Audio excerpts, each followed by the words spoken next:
Hey, what's going on YouTube? Today on Daniel's Aquatic Life, we are talking about fin rot, body rot, for specifically betta. How to cure them, how do you know if they've got fin rot, and like the signs of fin rot, and how to go about making them better again. So what is fin rot? Easily, it's a bacterial infection.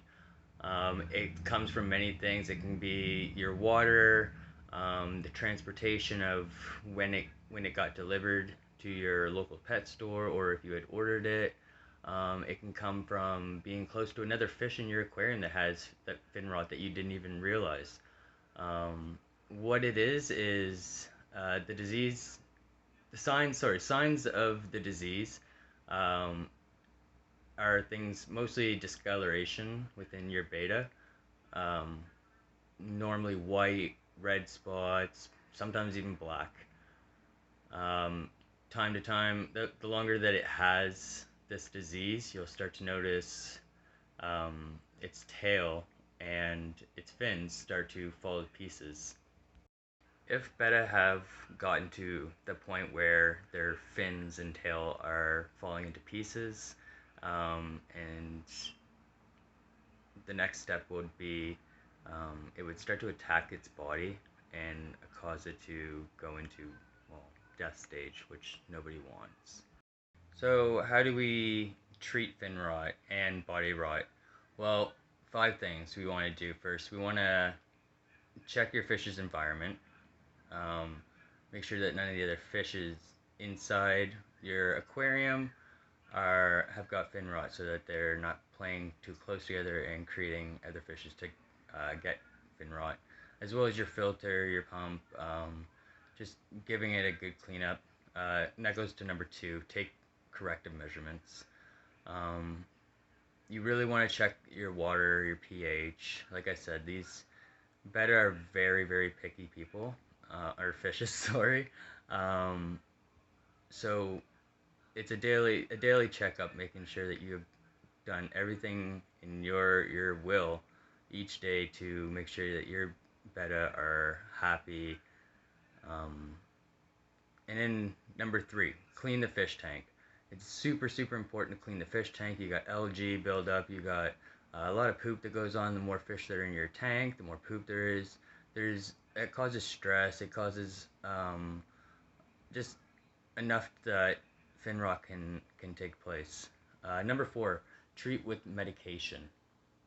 Um, when I say medication, what I like to do is there's a tank behind me actually, and at the end of this video I will show you the process of uh, medicating your betta, as actually one of my crown betta, Bubbles is his name, um, got fin rot and got it pretty bad actually. So we're gonna cure that. So this process, it will be 1 gallon of water or more. If you want to use a little more, I'm using a little bit more in this tank. You're gonna use 5 milliliters or half a teaspoon of aquarium salt, and I like to put a towel over top of it too, because the darkness kind of like settles, calms your fish at the time that it's in there. What we'll do is we'll go every 24 hour, or sorry, every 24 hours, and then we'll check it out, and then if it's not, we're not happy with what's going on, we'll do a 90% change, and we'll continue the process with using another teaspoon of salt or 5 milliliters of aquarium salt. And so lastly, the thing we want to do is make our fish comfortable. The more comfortable the fish is, and again with the blanket being covered over, the darkness, the salt, its own environment for 24 hours, that's that comfort you want to give it. Give it its own privacy, check up on it once in a while, but not too often that you're bothering your fish again. And lastly, how do we know that our betta, sorry, has been cured? Simple ways to do this. Fin rot hasn't progressed, so you're noticing that pieces aren't falling off, or the color discoloration is coming back. So the fin rot hasn't progressed. No other symptoms are showing. we definitely don't want any other symptoms showing. Um, your betta is now eating properly. The energy is coming back to your betta. And lastly, the regrowth of your betta's fin or tail. And just a side note, when it does grow back, it's not always going to grow back at the same color as the fin was. There are chances that the regrowth comes back different colors, which is also cool. Who doesn't like more colors in their fish? All right, guys. So a little clip on my betta on Bubbles. He is a rare crowned blue betta.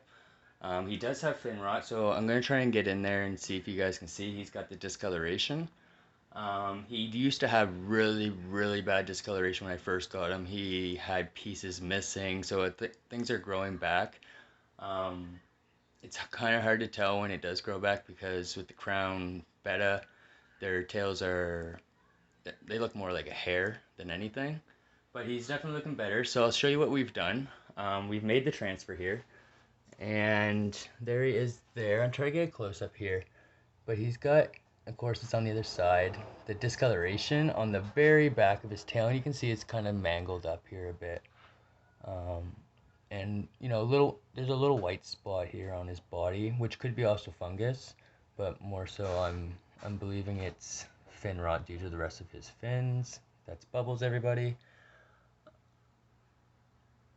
So what I did is I went ahead and I made sure that the temperature of this water was between 78 and 84. To be honest, all of my fish tanks, and I got Lulu over here, guys. Lulu's hiding down there in the corner. I don't know if we can all see him.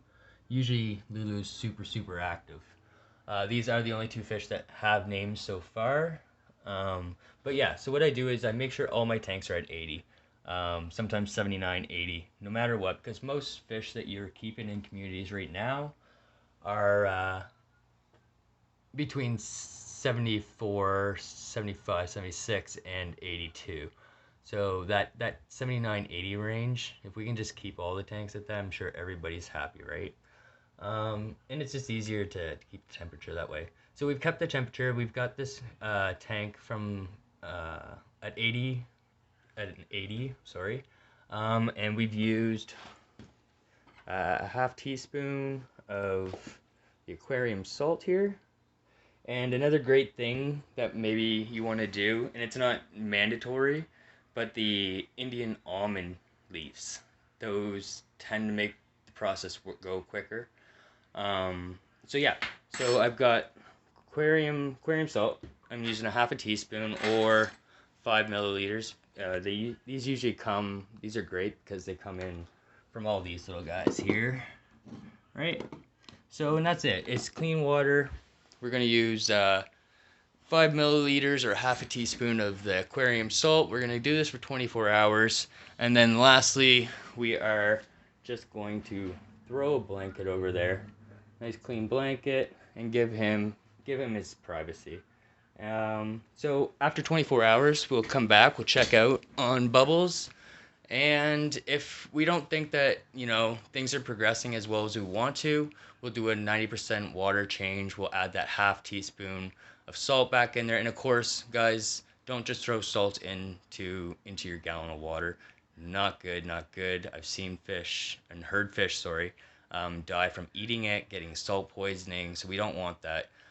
We don't want to go past 3-4 days at most doing salt baths because, well, let's get real, they don't like salt water, right? They weren't born in salt water. They weren't meant to be in salt water.